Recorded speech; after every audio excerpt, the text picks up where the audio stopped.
everybody, welcome to Pandemic Cooking. I am Adele and my coworker Sarah is behind me. We're gonna try a different filming technique, yes, with some editing. So we're going to really up our game today. Today we are making cinnamon buns. Now I'm going to drive you crazy because I don't use a recipe. So anytime I make a dough, any type, like a bread dough, pizza dough, dinner rolls, anything sweet like a cinnamon bun dough or something like that, I do not use a recipe. So I'm going to teach you today how I make a dough and how I can tell when it's done. I'm also going to post a recipe in the comments. I'm going to post the Tuck Shop cinnamon buns.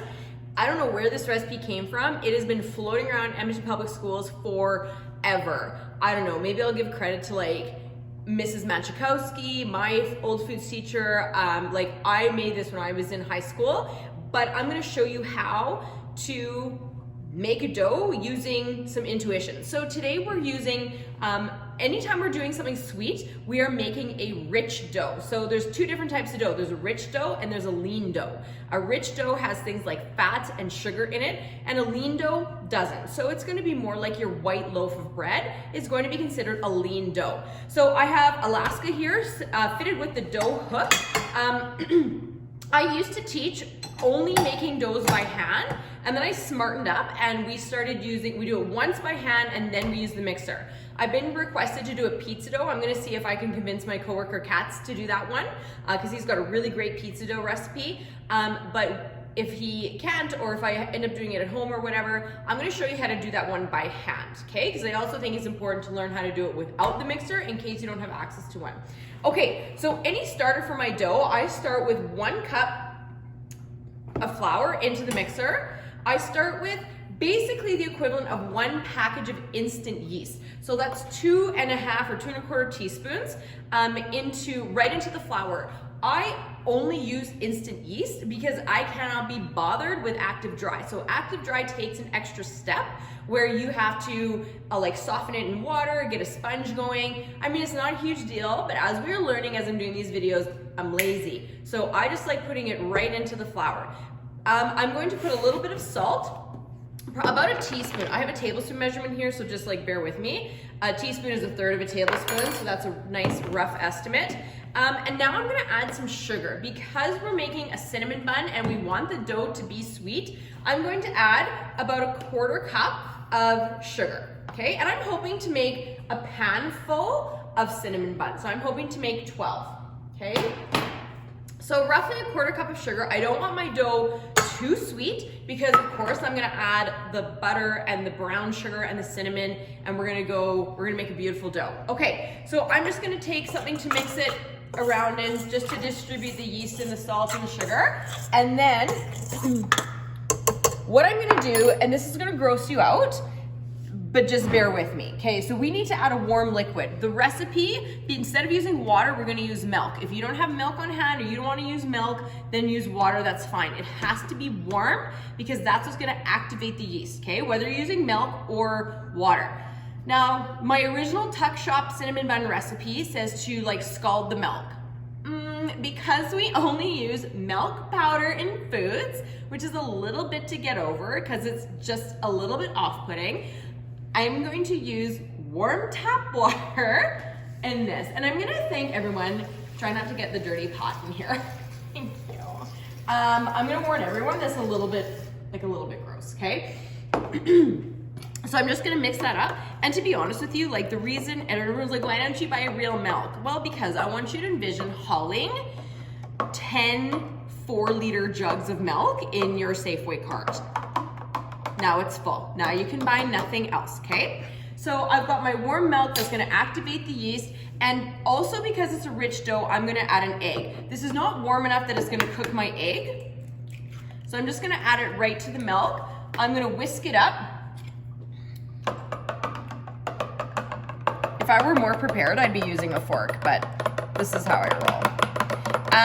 And again, as you watch my videos, you'll see that I use as few pieces of equipment as possible, okay?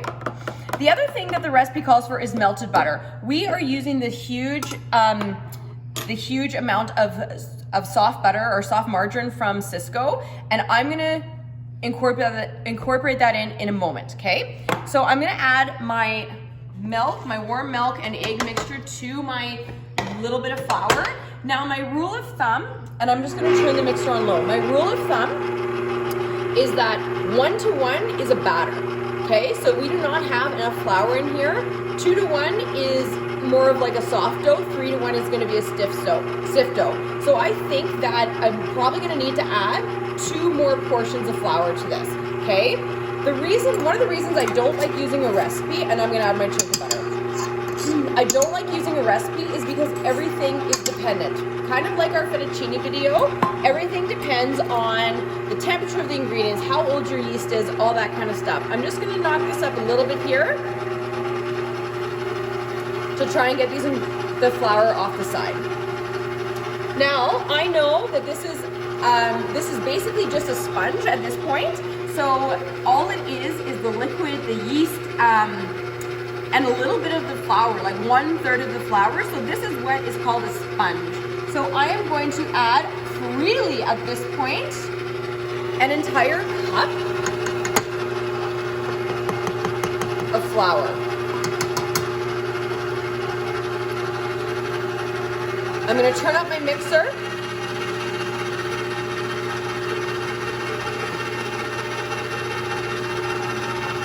I'm going to turn this off for a second and I'm going to scrape that flour down into there.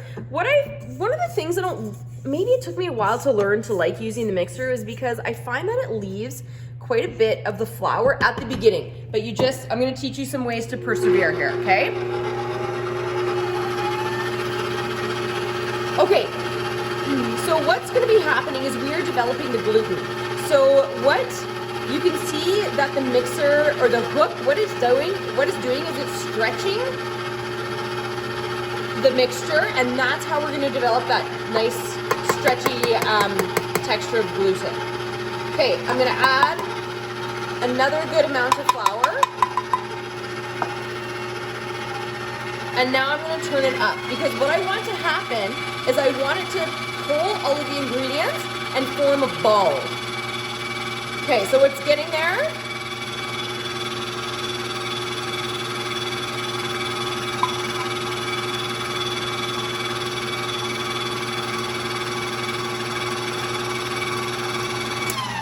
I'm gonna stop, I'm gonna push that flour into the middle. The reason why I'm going slow with this, the reason I don't like to add all of my flour all at once is because once you've added too much flour, that's it. You can't go back. You can't I'll sprinkle some water in here and soften it up.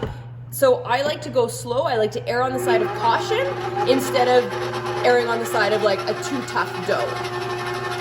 So now that butter is getting worked in there, if you're using actual butter at home, melt it. But this margarine is exceptionally soft, so I'm not worried about it.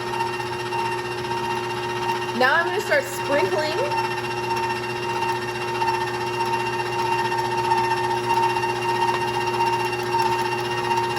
There we go. And this is when I get nervous because you can see that there's pieces along the side here that aren't coming in. And I'm like, Ma, what do I do? I wait. I be patient. There we go. She's got it. Also, what's really great about the mixer is it's going to pick up all of the little chunks at the bottom. Whereas if I were doing this by hand, I would stop and I'd put it on the board and I'd forget about those little chunks. But the mixer's got it. Molasses, she's got it.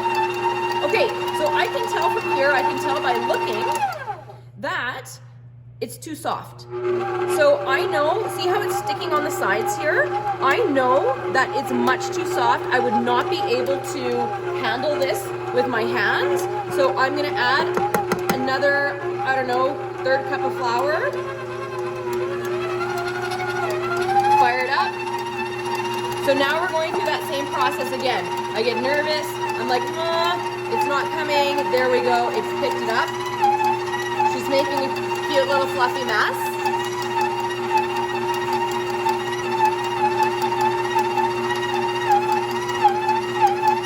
So the beauty of using the mixer is that it's already doing all of the kneading right now. Whereas if I were doing this by hand, I would be slowly working through this process, and once I got the dough into a ball, then the kneading would start. sometimes what happens is it separates into two little balls. It's especially funny when that happens in Latrice Royale because the ball like comes up here. It's pretty wild the things that happen in this food lab. There we go. Okay.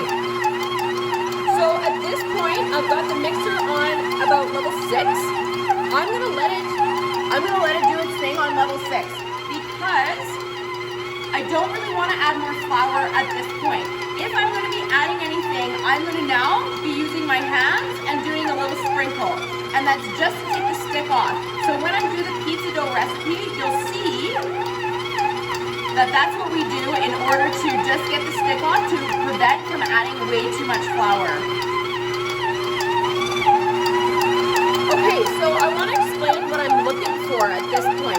I'm looking for the two words that I use with my students are smooth and shiny. Whether you are making a whole wheat dough, a bread dough, a crazy bread dough, I don't really care. If you're making any yeast dough, you want smooth and shiny. So I can tell it's a little bit sticky, just a little fluff. I'm gonna wait till it comes to a ball, then I'm gonna show you. I feel like I'm risking my life with my hands so close to this. Is this what gets me? I don't know. Okay. All right. I'm happy with that, I think. Okay, so now what I'm gonna do, I always like to finish it on the counter. The reason why is because I like to trust these old Ukrainian hands. I like to trust, I leave my last information up to them. So I'm gonna bring it into a dough and I'm just gonna try and slow down how I need for you. So what I do is I push the dough, you are trying to stretch it, fold it, and then with my left hand, I do a quarter turn. So if I've got sugar open beside me, pretty soon I'm gonna add some, I'm just gonna move that because you know what I'm gonna do is I'm gonna sprinkle it with sugar instead of flour. So that's what I do in order to get the dough nice and shiny, okay? So that was the last amount of sprinkling of flour that I'm gonna add, but you can see my left hand is turning, my right hand is pushing, okay? I always liked kneading dough by hand. We talk about it in the fettuccine video a little bit, how it just feels, like methodical, it feels, what's the word I want? Like therapeutic, and it's just a nice way to know that you've done something by hand. Okay, so I'm happy with that. Another test that people do is they kind of stretch the dough and then you can see the gluten coming apart there. What I'm going to do is this is a little trick. Okay, I asked my students, have you seen a proofer? They're like, no. I'm like, have you been to that cute little restaurant called Subway? They say, yes, those are proofers. How I make my own proofer at home, this is a trick. You will thank me. You will thank me. I've got my oven preheating to 375. I like 375 for cinnamon buns. So I've got a warm oven top here. I don't know where this is kind of a warmer spot here. Usually at home you've got a vent on your stove, so kind of find closer to the vent.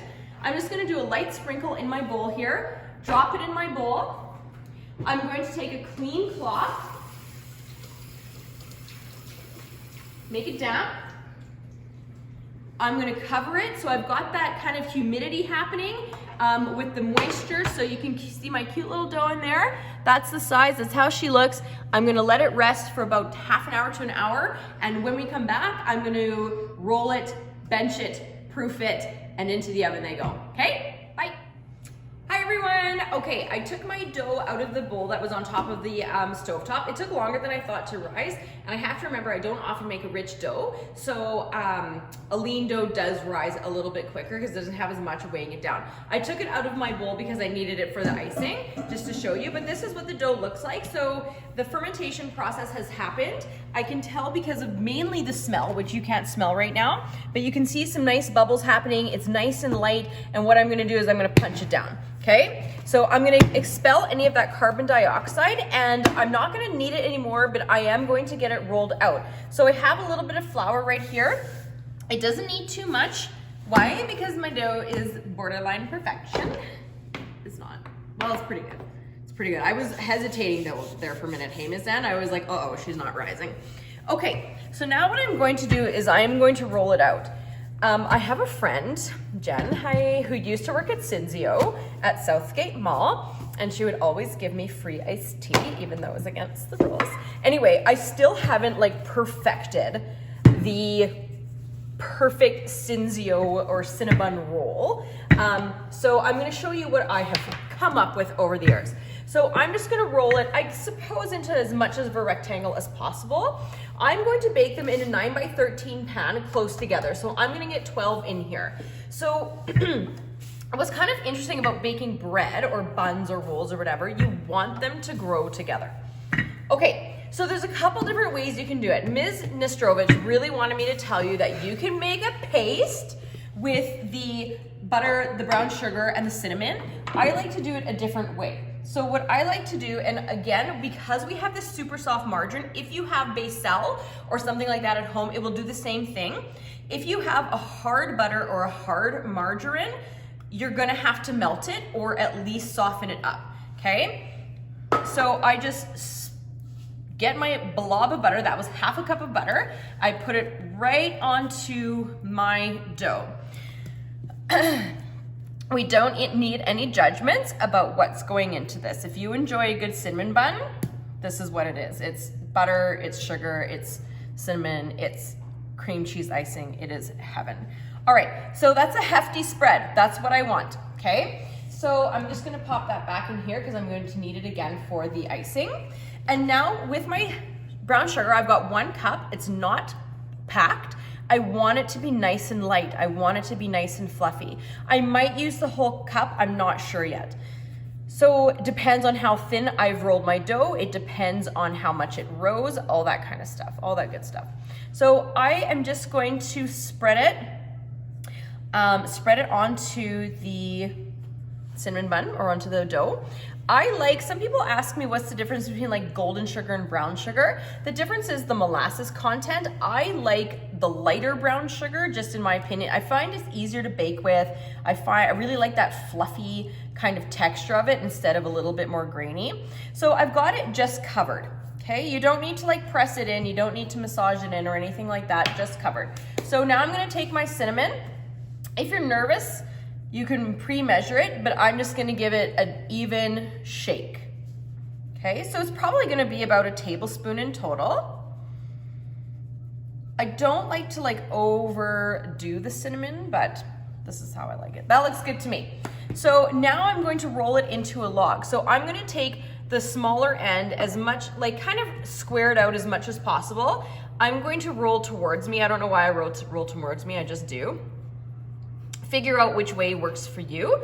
You want to roll it the long way because you do want them to be, you want to get more and you want them to be thinner opposed to thicker with 2 C's. Am I right, Ms. Ann? Yes. Okay, so I've almost got my log ready here, and I've seen like lots of different tricks of how you can cut your cinnamon rolls. You can use like a wire or a thread or a piece of floss. If you do that, make sure it's not mint for the love of all that is holy. I just use a bread knife. That's what I like to use. If you're cutting on the countertop, especially at home on your mom's countertop, please make sure you're not sawing into it because she'll get mad at me. Okay, so I want 12 cinnamon buns. I feel confident with how many I've got here. So the first thing I'm gonna do is I'm gonna cut it in the middle, really gently cut it because you don't wanna squish your dough at this point. My next cuts aren't gonna be super even, and the reason why is because as I get towards the end, I'm gonna have a little bit of a smaller cinnamon roll, so that one's gonna be a little bit wider. So I need to do each into 6. So I'm going to go just a little less than half. Do 3. So these are about 1.5 inches, and these ones are going to get a little bit wider, and you can see my end guy isn't as wide. And I'm gonna show you how you can fix that, okay? Or how you can save it and where you're gonna put it in the pan. Now for the pan, this is where that parchment conversation comes into play. You could throw a piece of parchment down. I don't mind washing a pan. I like the way the bottom of the pan, the bottom of the metal cooks the cinnamon buns and kind of makes it like sticky, right? Yes, Ms. N is nodding with me here. I feel like parchment can change that process a little bit, okay? So I'm gonna put my funny looking end guys, I'm gonna put them and squish them so they look even, and make sure that tail goes into the corner or the edge of your pan. So if it grows, it's not just it's gonna be pushed into the side of the pan. And this one here, so this is the end of it. I'm just gonna take it and squish it down a little bit, and it looks, I don't know, it looks pretty good. Okay, if they're not tight enough, you can pull them a little bit tighter. They are gonna grow together. So you see what I'm doing? I'm taking that seam there and I'm making sure it's on an edge, okay? So now we're gonna get to a point where we have some, do you have something to say? Yeah, what's your opinion on them touching in the pan? Oh, well, they're gonna touch. Like, you don't want them touching when they're... Right now? Right now? No, I don't want them to. You do? I do. I like them a little like soggy. Yeah, me too. But they're gonna grow. I feel like they get too dried out when they don't touch to begin with. Have I been doing this wrong my whole life? Maybe. Okay. You know what? Maybe we'll do another video because I'm sure you're so interested to see the difference. They're gonna touch eventually. So, I don't know. And then always everyone is like, they're raw. I'm like, oh, is it gonna kill you? No. All right, so I've got it on my oven here. It's a nice warm, I taught my friend the other day how to make bread. We FaceTime and we made bread. I like my oven on for the whole process, for the fermentation, for the proofing. So my oven has been on basically all morning. It's nice and warm, unlike how it was when I first put the dough on there. I'm gonna cover it. This time the towel doesn't need to be damp, and I'm just gonna let it cover. So you want them to proof. It's going to encourage the second growth of yeast, and you're gonna get that really nice fluffy texture. This is what we always miss in school. This is what, when I'm like, we've got 5 minutes to proof, and then that's it. At home, take your time. Let it proof 20 minutes, half an hour, and you're gonna have a really, the product is going to be so much lighter, so much fluffier. You're just gonna get a better product. So if you've got the time, absolutely do it. Okay, let me just wipe my counter, and I'm going to go over making the cream cheese icing with you. So this is one of the only times that we put icing on a hot product, right? You'll hear me say the cupcakes need to be cooled until you ice them. Not today, okay? Not today. So we're gonna get our mixer. I've got one package, 250 grams, so it's about half a pound of cream cheese. This is 1 cup, okay? So I'm gonna pop that in. I just use the Great Value brand. Bring that up. I've got it at, I took it out of the fridge about 20 minutes ago. In a perfect world, room temperature. Okay. I'm gonna get the mixer up so I can really cream it. And while that's going,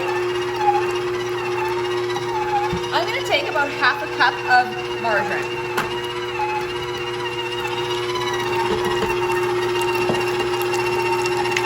I noticed Ms. N in her banana bread video, she made sure to stop and scrape down. But you know me, I'm gonna risk my life and I'm gonna bring it up a little bit. Another trick that I have is if you need something to warm up, this is gonna sound crazy, touch the bowl. Let your hands warm up what you're making a little bit. It's a little bit like, does it work? I don't know. But it makes me feel like I'm doing something. So I'm gonna make sure the cream cheese and the margarine get nice and incorporated. While that's mixing, I'm gonna add about a teaspoon of vanilla.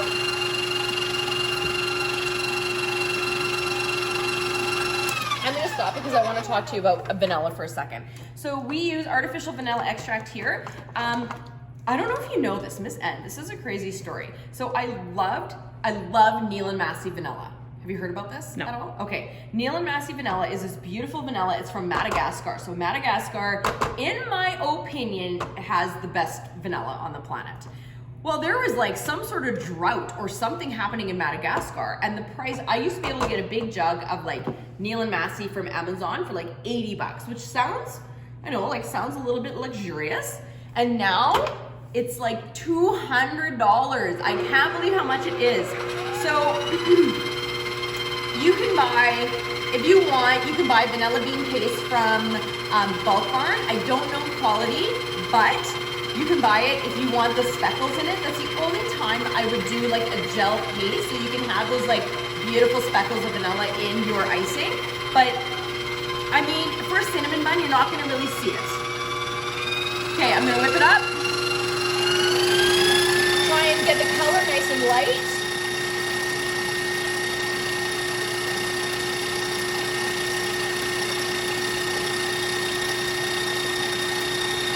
Trying to get any lumps of cream cheese out of there. The more room temperature it is, the better. Smells like cream cheese, smells beautiful. Okay, and now we're gonna add our icing sugar. This morning I was watching this British baker make her buttercream, and I think that we should try it when we do a cupcake video. She whipped her butter for 5 minutes and it got all white and fluffy. I don't do that. I'm just like, I don't know, I just mix it till it's mixed. But we're gonna give it a try because I can always learn something new. All right, so I'm gonna add approximately 4 cups of icing sugar. When I have cream cheese in my buttercream, I don't find any need to add any liquid unless it's getting too dry. My liquid of choice is heavy cream, which I don't have here today. You can use milk, you can use half and half, you could use coconut cream, you could use almond milk. We have almond milk. We have almond milk here? Yeah, we have my almond milk creamer. Is there oat milk? Oh, oat milk. Is oat milk. We could try oat milk. If you don't have any of the above, use water, okay? There's sometimes that's what I make the students use. Okay, here's my trick. Remember the little pulse? Get it kind of half going so you don't have that big poof. And then you can slowly increase your speed. So we're gonna give this a nice cream. I like the paddle attachment. I've had, Miss N, do you ever use the whisk attachment for icing? I do sometimes. For what? The last time, I use the whisk attachment anytime I'm doing so I do these blender, like flourless brownies, and I don't actually have a food processor or a blender, so I use my whisk attachment. Interesting. But not for like a buttercream. I've never really made butter. I don't really make. What? Well, see, my thing is if I make it at home, I'm gonna eat it all. I know, right? So I avoid making things that I'm gonna eat all. I don't need a dozen beautifully iced cupcakes to eat for myself in the quarantine. Exactly. And then nobody wants my food because they're like, you know, the corona. I'm like, oh, okay, I get it. I'll just eat 12 cupcakes okay, on I'll my eat own. them. Okay, I'll eat them. Okay, start slow. I did the pulse. Start slow. Bam, bam, bam. Bring up that power.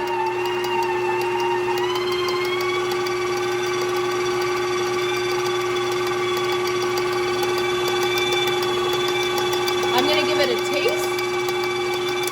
Make sure it's not too buttery. That's the only thing I'm looking for, making sure that it's not too buttery. If it does taste too buttery, then I'm gonna add a little bit more icing sugar.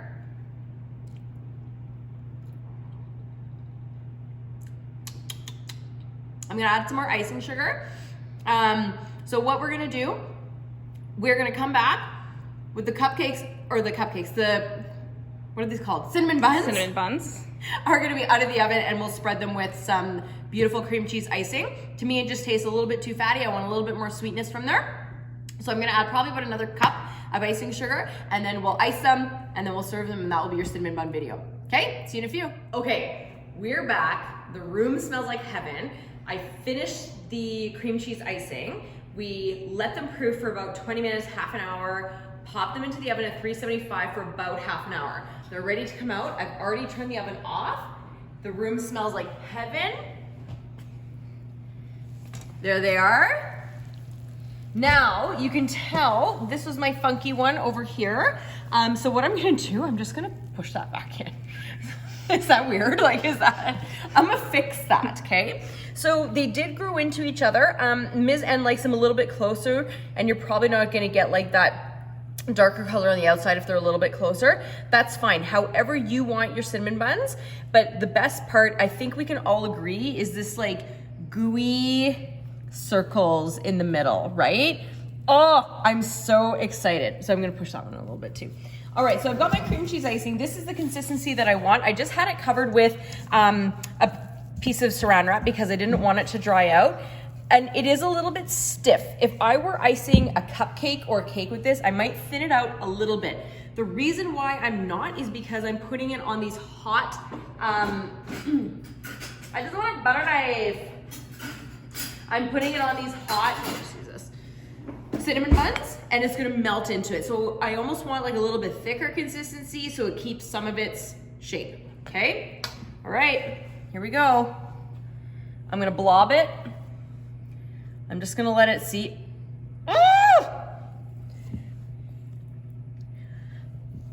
You know what? You know what's not good for me is doing all this baking in the quarantine. Because what I'm gonna do with these, we're gonna eat them. I'm gonna eat them, and you know what I'm gonna eat? I'm gonna eat 12 of them. So no, you're gonna eat like 11 because you're gonna have one. Oh my goodness! And then I'm gonna have all this extra icing. What am I gonna do with that? I'm gonna put it on my cinnamon bun. I'm gonna continue. I'm gonna continue to, as I take a bite, I'm gonna spread more icing on. I'm gonna bite that. So I'm getting excited. This is why I will always struggle with the size of my pants because I'm like listen to us. Yes, it's gonna be so good. Just blob it on. Now I'm gonna spread it and I'm just gonna let it. So good. Stop. Ainley, you inspired me to make this video. I see you and I raise you. My girls at Ainley. Love you, girls. Love you. What did the girls at Ainley do? They made cinnamon buns. They made cinnamon buns? They did. They've done a mirepoix. What else? Ooh. I've checked out their Instagram page. It's actually really awesome. Shout out. Shout out to my Ainley girls. They're following proper social distancing though. Well, we are. So, I mean, again, I've been working with Ms. N for the past 200 days. She goes home to her apartment. I go home to my house. That's it. I started wearing a mask. I made panic masks is what I call them. And I started wearing those out in public. And you know what? You know what's crazy? People want to buy them. Isn't that wild? And it looks like they look like diapers. You know what I really want to say. I know what you want to say, but I best not. It might get flagged. It might get flagged. Okay. Okay. So this is that, like this one here, where it's melting in. Okay, are you ready for this? Film me right now. Boom!